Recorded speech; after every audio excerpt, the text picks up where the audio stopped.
So good morning and Jahan student.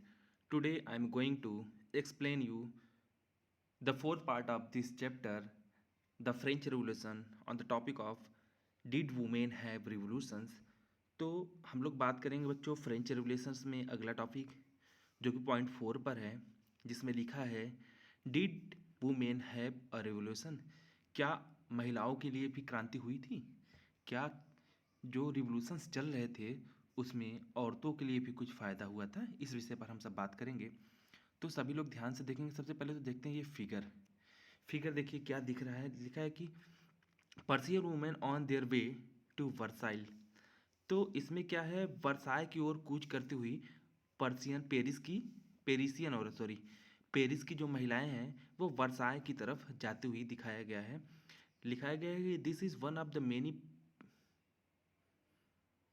pictorial representations of the event of 5 October 1789 when women marched to Versailles and brought the king back with them to Paris.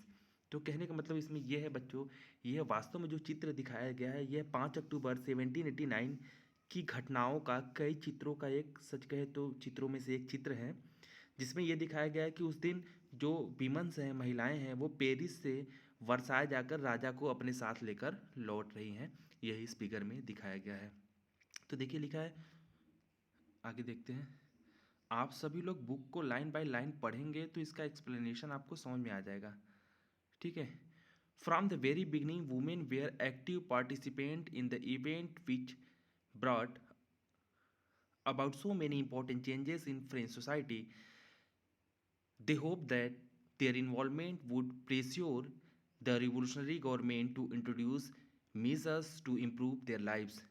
तो कहने का मतलब ये है बच्चों की काफ़ी शुरुआती दौर से ही जो महिलाएं थी फ्रांसीसी सोसाइटी में इतने अहम वैल्यूएबल चेंजेस लाए, परिवर्तन लाने वाली जो एक्टिविटीज़ थी, सच कहे तो सोसाइटी में जो शानदार परिवर्तन लाने वाले, चेंजेस लाने वाली जो एक्टिविटीज़ थी उसमें औरतों ने भी अपना बहुत महत्वपूर्ण योगदान दिया। कहने का मतलब कि वो लोग भी शामिल हुई थी। उनको इस बात का आशा था, उम्मीद था कि उनका जो इन्वॉल्वमेंट है, भागीदारी है, इसके वजह से फ्रांस का जो रिवोल्यूशनरी गवर्नमेंट है, मतलब क्रांतिकारी जो सरकार है, उसमें उसने इनके जीवन को सुधारने के लिए कोई वर्क तो करेगी। कहने का मतलब कि उनके महिलाओं के जीवन को सुधारने के लिए भी प्रयास करेगी। कौन कौन करेगी भाई? करेगी रिवोल्यूशनरी गवर्नमेंट। तो कहने का मतलब ये है बच्चों यहाँ तक कि महिलाएं जो थी वो भी अपनी सक्रिय भूमिका निभाई, इसलिए क्योंकि उन्हें उम्मीद था कि जो हमारे योगदान से जो रिवोल्यूशनरी गवर्नमेंट है ये भी क्या है, हमारे सुधार के लिए प्रयास करेगी। आगे देखते हैं। Most women of the third state had to work for living. They work as streamstress or laundress, sold flowers, fruits, and vegetables at the market, or were employed as a domestic servant in the houses of prosperous people. तो कहने का मतलब ये है बच्चों कि उस दौरान की जो थर्ड स्टेट्स की महिलाएं थी ये क्या करती थी, ये लॉन्ड्रीज में काम करती थी, मतलब कपड़े धोने का काम करती थी, फ्लावर्स वगैरह बेचती थी, फ्रूट्स बेचती थी, सब्जियां बेचती थी बाज़ारों में, और बहुत सारे तो क्या है, नौकरों के रूप में अमीरों के घर में काम किया करती थी। Most women did not have access to education और जॉब ट्रेनिंग। उस थर्ड स्टेट्स की ज़्यादातर औरतों को इस बात की मनाही थी, माने उन्हें अच्छा एजुकेशन नहीं मिलता था, नहीं ट्रेनिंग मिलता था कि वो किसी तरीके की नौकरी कर पाए। ओनली डॉटर्स ऑफ नोबल्स और wealthier members of the third state could study at a convent after which their families arrange a marriage for them. केवल जो फर्स्ट स्टेट या नोबेल्टीज कह सकते हैं या वेल्दियर मेंबर्स थे, उनके जो बच्चियां थी वो ही कॉन्वेंट स्कूल में पढ़ सकती थी, और पढ़ने के बाद जब पढ़ लिख लेती थी तो उनका एक अच्छे घर में शादी अरेंज कर दिया जाता था।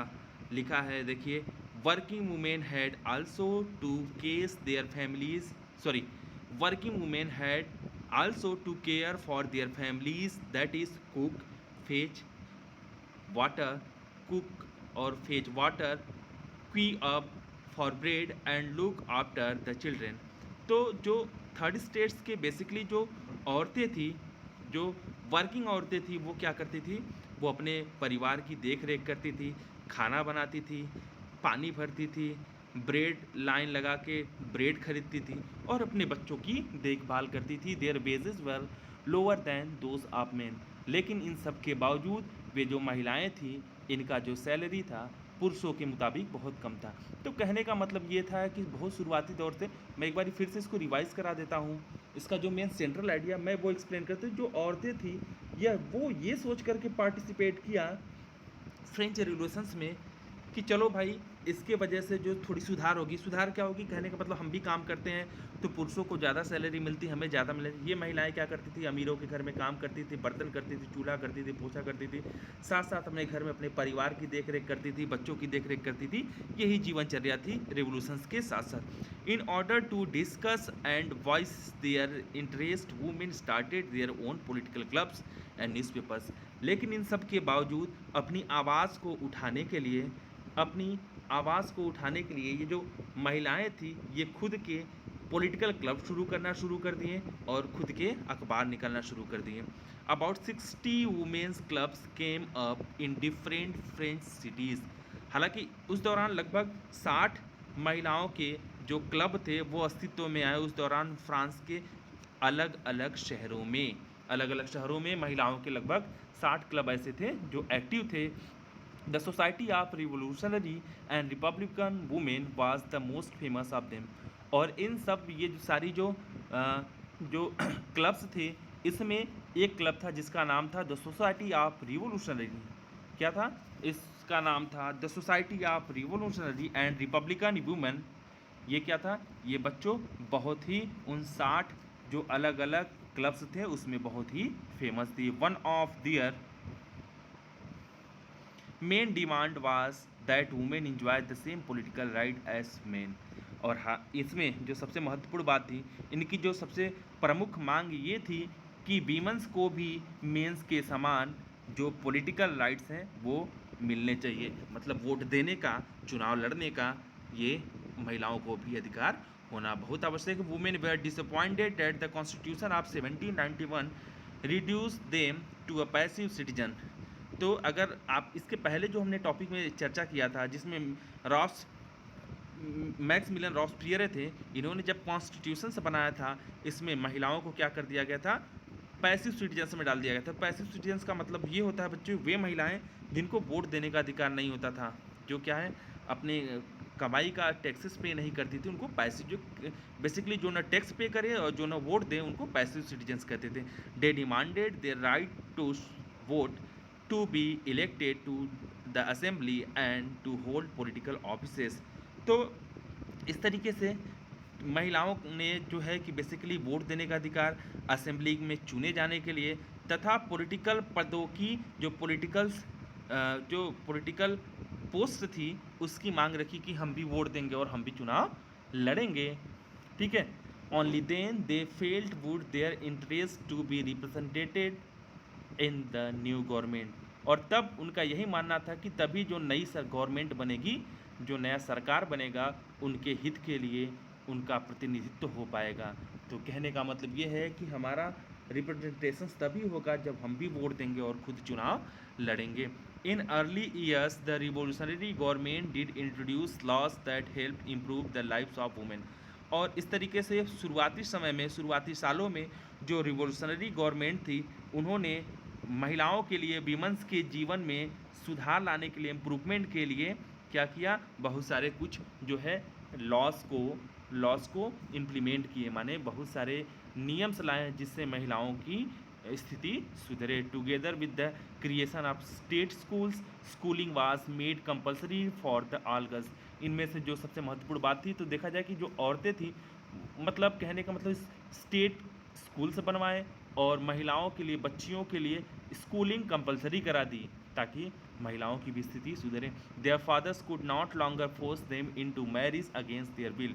और इस तरीके के भी लॉस लाए कि कोई भी पिता अपने बच्चों की, अपने बच्चियों की, लड़कियों की शादी उनकी मर्जी के खिलाफ नहीं कर सकता। Marriage was made in to a contract entered into freely and registered under the civil law.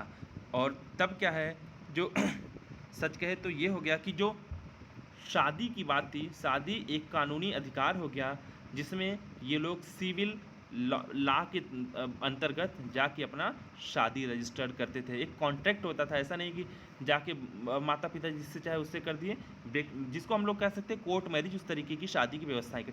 Diverse was made legal and could be applied for by both women and men। और इस तरीके से डाइवर्स मतलब तलाक भी legal माना गया। इसके लिए चाहे आदमी हो चाहे औरत, दोनों अप्लाई कर सकते हैं। Women could now train for jobs. अब औरतें क्या है जॉब की ट्रेनिंग ले सकती थी। कुड बिकेम आर्टिस्ट और रन स्मॉल बिजनेसेस। और ये औरतें क्या करती थी, छोटे मोटे बिजनेस कर लेती थी और कलाकार वगैरह बन जाती थी। अब इनको इस तरीके की ट्रेनिंग वगैरह मुहैया कराई जाती थी। सबको क्लियर विजिबल है ना जो हम एक्सप्लेन करते हैं। Women's struggle for equal political rights however continued. तो इस तरीके से जो फिर भी जो महिलाओं ने इक्वल मतलब बराबरी के अधिकार के लिए जैसे तैसे लगातार अपने स्ट्रगल को बनाए रखे during the reign of terror, माने आतंक के दौरान, जब आतंक का राज था। आतंक का राज मतलब जब मैक्सिमिलियन रॉबस्पियर थे जो सबका गला कटवा देते थे गिलोटिन मशीन से, उस दौरान the new government issued laws ordering closure of woman clubs and banning their political activities. उस दौरान क्या हो गया, महिलाओं के जो क्लब हो गए उनको बंद कर दिए गए और उनको पॉलिटिकल एक्टिविटीज़ पर बैन लगा दिया गया। मतलब कि महिलाएं पॉलिटिकल एक्टिविटीज़ में पार्टिसिपेट नहीं कर सकती हैं। Many prominent women where arrested and numbers of them executed. उसमें बहुत सारी महिलाओं को क्या किया, गिरफ्तार किया गया और बहुत सारी को सजा हुआ। सजा का मतलब एक्सिक्यूटेड मतलब फांसी लगा दिया गया, सजा दे दिया गया। Women's movement for voting rights and equal wage continued through the next 200 years in many countries of the world. और इस तरीके से लगभग 200 सालों तक औरतों का वोट देने के अधिकार के लिए और सैलरी बराबर करने के काम के लिए, समान काम के लिए आदमी और औरतों की जो बराबर पैसे मिले, उसके लिए ये संघर्ष लगातार जारी रहा। The fight for the vote was carried out through an international suffrage movement during the late 19 and early 20th centuries. मतलब आखिरी 19वीं सदी और 20वीं सदी के शुरुआत के दौरान इस तरीके का जो फाइट था कि इंटरनेशनल बन गया कि मतलब वोट, महिलाओं को वोट देने का जो अधिकार है ये क्या है, एक बहुत ही महत्वपूर्ण चीज़ है। कहने का मतलब ये है, अब ये इंटरनेशनली लोगों के दिमाग में आ गया। The example of the political activities of French women during the revolutionary year was kept alive and inspiring memory. तो इस तरीके से कहने का मतलब ये है जो रिवोल्यूशंस के दौरान जो फ्रेंच वुमेन थी, इनकी पॉलिटिकल एक्टिविटीज़ को प्रेरक मोटिवेशनल मेमोरीज़ के रूप में ज़िंदा रखा गया कि महिलाओं ने भाई वोट के अधिकार के लिए और समान काम के लिए, पुरुषों के बराबर वेतन के लिए बहुत ही संघर्ष किया था। इसको क्या किया, एक बहुत ही इंस्पायरिंग मेमोरी की तरह संजो के रखा गया। और it was finally in 1946 that women in France won the right to vote. और वास्तव में अंततः सन 1946 में फ्रांस की जो औरतें थीं, महिलाएं थीं, उन्होंने मताधिकार हासिल कर लिया। तो कुल मिला जुला के बच्चों क्या है कि महिलाओं का भी रिवोल्यूशन हुआ। तो हाँ हुआ कैसे हुआ कि महिलाएं शुरुआती दौर में जो थर्ड स्टेट्स के थी बच्चों, वो क्या है कि लोगों के घरों में काम करती थी, चूल्हा चौका बर्तन करती थी, फूल बेचती थी, सब्जियां बेचती थी, परिवार का देख रेख करती थी, लाइन में लग के ब्रेड खरीदा करती थी। और साथ ही साथ ये क्या है, अपने इन्होंने बहुत सारे क्लब्स बनाए। लगभग उस दौरान फ्रांस में लगभग 60 पॉलिटिकल क्लब्स थे। इसमें एक जो था the society of revolutionary and Republican women, ये सबसे मशहूर क्लब उस दौरान होता था। हालांकि औरतों को जो 1791 का जो कॉन्स्टिट्यूशंस बना था उसमें पैसिव सिटीजन्स का दर्जा दिया गया था। मतलब कि उन्हें नहीं वोट देने का अधिकार है, नहीं किसी पॉलिटिकल पार्टीज एक्टिविटीज़ में शामिल होने का अधिकार है। इससे महिलाएं बहुत ही निराश हुई थी।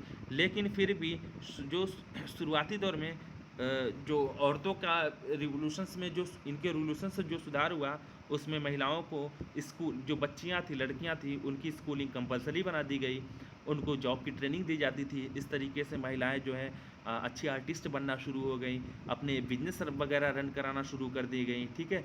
इनके सबके साथ साथ भी लेकिन अभी भी वोट देने का इनको अधिकार नहीं था। तो फिर भी ये कैसे न कैसे करके अपना, फिर भी अभी इनकी दो कमियां थी। एक तो क्या है कि पुरुषों के बराबर वेतन नहीं मिलता था, और दूसरा वोट देने का अधिकार नहीं था। तो इसके लिए फिर संघर्ष इन्होंने जारी किया, और लगभग 200 सालों तक इन्होंने संघर्ष करना शुरू किया। और धीरे धीरे ये इनकी जो ये मांग थी, डिमांड्स थी, ये इंटरनेशनली लिया जाने लगा। पूरे विश्व पटल पर इनकी चर्चाएं शुरू हो गई, और बाद में 1946 में इस तरीके से फाइनली महिलाओं को भी वोट देने का अधिकार हासिल हो गया। अब देखिए एक दिया है सोर्स ई, इसके विषय हम लोग बात करते हैं। ब्लू बॉक्स में देख लीजिए कि है कुछ लिखा है, the life of revolutionary women Olympe de Gouges. तो इसमें एक रिवोल्यूशनरी महिला है जिनका नाम है ओलंप दे गूज। 1748 से 1793 इनके बारे में लिखा गया है। तो लिखा गया है, देखिए क्या लिखा है, Olympe de Gouges was one of the most important of the politically active women in the revolutionary France. ये जो महिला थी उस दौरान पॉलिटिकली बहुत ही एक्टिव थी रिवोल्यूशनरी फ्रांस में, ठीक है। She protested again the constitutions and declaration of the rights of man and citizen as excluded women from basic rights that each human being was entitled to।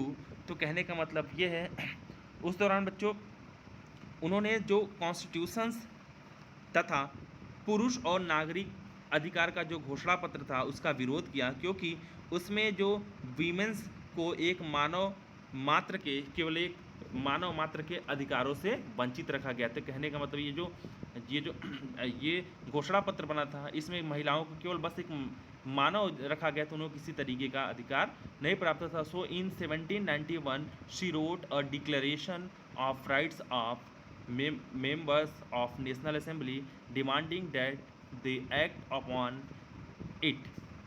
तो और वास्तव में फिर 1791 में इन्होंने एक डिक्लेरेशन लिखा जिसमें लिखा कि महिला एवं नागरिक अधिकार घोषणा पत्र, इसको लिखे declaration of rights of women and citizen मतलब होता है नागरिक, और वुमेन मतलब महिला, मतलब कि महिलाओं को भी नागरिक के तौर पे लिया जाए। इस तरीके का इन्होंने घोषणा पत्र तैयार किया और नेशनल असेंबली के सदस्यों के पास यह सौंपा, इस बात का डिमांड करते हुए कि इस पर भी एक्ट किया जाए, कार्रवाई की जाए। In 1793 Olympe de Gouges criticised the Jacobin government for forcibly closing women's club. और फिर देखिए हमने बताया था ना कि 1793 में जो वुमेंस क्लब्स थे वो बंद कर दिया गया है, इसका इन्होंने क्रिटिसाइज भी किया, विरोध किया। She was tried by the national conventions which charge her with treason soon after she was executed. और इस तरीके से इसकी मतलब विरोध करने के लिए उन पर नेशनल कन्वेंशन द्वारा, नेशनल कन्वेंशन मतलब जो रॉब्सपियर मैक्स मिलन रॉब्सपियर थे, उनके द्वारा क्या देशद्रोह का मुकदमा चलाया गया और बाद में उन्हें फांसी पर लटका दिया गया। ये इनकी कहानी थी बच्चों। तो इस तरीके से ये चौथा पार्ट भी खत्म होता है। तो अब देखिए उसमें कुछ और भी दिया है, some of the basic rights set forth in the Olympe de Gouges declaration. Olympe de Gouges के जो डिक्लेरेशन मतलब घोषणा पत्र पढ़ता है, कुछ चीज़ें हैं जो इसमें दिया गया। पहले ये है कि ये आप लोग पढ़ लेंगे, बहुत आसान है, ठीक है। इसमें लिखा है कि women is born free and remain equal to men in right. तो इस तरीके से जो महिलाएं हैं ये भी जन्मजात पुरुषों के समान ही हैं, एक बात था। दूसरा है the goal of political associations is the preservation of the natural rights of women and man. तो इसका मतलब ये है कि सभी जो पॉलिटिकल एसोसिएशन है, राजनीतिक संगठन हैं, उसका लक्ष्य पुरुषों और महिलाओं के जो नैसर्गिक प्रिजर्वेशन से मतलब जो नैसर्गिक मतलब प्राकृतिक राइट्स पर ही है अवेलेबल, मतलब कि इस तरीके से दोनों को बराबर अधिकार होना चाहिए, जितना आदमी को अधिकार उतना औरतों को। These rights are liberty, property, security and all above the resistance to operations. तो इस तरीके का स्वतंत्रता, संपत्ति, सुरक्षा और सबसे बढ़कर शोषण के प्रति प्रतिरोध का अधिकार जितना आदमी को होना चाहिए उतना औरतों को भी होना चाहिए। The source of sovereignty resides in the nation which is nothing but the union of women and men। तो कहने का मतलब ये है, सोवर्निटी का मतलब होता है बच्चों संप्रभुता। तो पूरी जो संप्रभुता थी राष्ट्र में निहित है, राष्ट्र के अंदर ही है। रिसाइड्स मतलब रहता है, इन द नेशन मतलब राष्ट्र के अंदर निहित है, जो कि कुछ नहीं है लेकिन हाँ महिलाओं और पुरुषों का एक संघ है, महिलाओं और पुरुषों का एक यूनिफिकेशन है। ठीक है। चौथा है देखिए, the law should be expression of the general will. मतलब जो कानून है सामान्य इच्छा की व्यक्ति होना चाहिए। कानून में जो है लॉ में अपनी इच्छाओं की एक्सप्रेशन होना चाहिए, बेचना। All female and male citizens should have say either personally or their representatives in its formulations. मतलब चाहे महिलाएं चाहे पुरुष, चाहे व्यक्तिगत तौर पे चाहे अपने रिप्रेजेंटेटिव के थ्रू, मतलब प्रतिनिधियों के माध्यम से विधि निर्माण में दखल होना चाहिए। कि कोई भी कानून ऐसे नहीं बनना, इनका जो है कि जरूर होना चाहिए। It should be same for all. ये कानून सबके लिए एक बराबर होना चाहिए। कानून में जो है इंटरेस्ट, हस्तक्षेप सबका एक बराबर होना चाहिए। All female and male citizens are equally entitled to all honors and public employment according to their abilities and without any other distinctions that of their talents। और जितना आदमियों को अधिकार प्राप्त है उतना ही औरतों को अधिकार प्राप्त होना चाहिए किसी भी नौकरी के लिए या किसी भी सम्मान के लिए। मतलब अगर काबिल महिलाएं हैं तो उन्हें भी वो वर्क देना चाहिए, किसी भी तरीके का भेदभाव नहीं होना। जितना आदमी जो है ऑनर का हकदार है उतनी ही महिलाएं भी, उनके टैलेंट का सम्मान करना बहुत आवश्यक है। फिर देखिए लिखा है, no man is an exception. कोई महिला अपवाद नहीं है। She is excused, arrested and detained in the case determined by the law। women like men obey this rigorous law। अब देखिए, अब समझना ये है कि जो जो कानून के सामने, कानून की प्रक्रिया के द्वारा महिलाएं भी अपराधी ठहराई जा सकती हैं, गिरफ्तार की जा सकती हैं, नज़रबंद माने एक्सक्यूट की जा सकती हैं, अरेस्ट की जा सकती हैं, उन्हें जेल में बंद किया जा सकता है नियम कानून के दौरान। इस तरीके से कि पुरुषों की तरह महिलाएं भी इस कठोर कानून का पालन करती हैं, करें। तो इनका ये जो था घोषणा पत्र था, इसमें ये सारी चीज़ें लिखा गया था। देखिए एक तस्वीर है, तस्वीर में लिखा women queuing up at the bakery. मतलब बेकरी की दुकान पर महिलाएं जो है लाइन में लग के रोटी की तलाश में है। ठीक है। कुछ और है देखिए, मैं बताऊँ सोर्स जी में क्या कह रहा है। इसमें दिया है कि in 1793 the Jacobin politician Chaumette sought to justify the closure of women's clubs on the following grounds। तो कहने का मतलब ये है सन 1793 में जो जैकोबिन पॉलिटिकल शोमित थे, शोमित एक ये कुछ नियम कानून है, इन आधार पर महिलाओं के जो क्लब्स थे बंद कर दिए। क्यों बंद कर दिए उसके बारे में लिखा गया है कि has nature interested domestic duties to men, has the given us brace to nurture babies. तो कहने का मतलब क्या प्रकृति ने घरेलू का जो काम है, जो घर का काम है वो पुरुषों के लिए सौंपा है? नहीं। ठीक है। क्या जो नेचर है वो बच्चों को दूध पिलाने के लिए पुरुषों को स्तन दिए हैं? नहीं।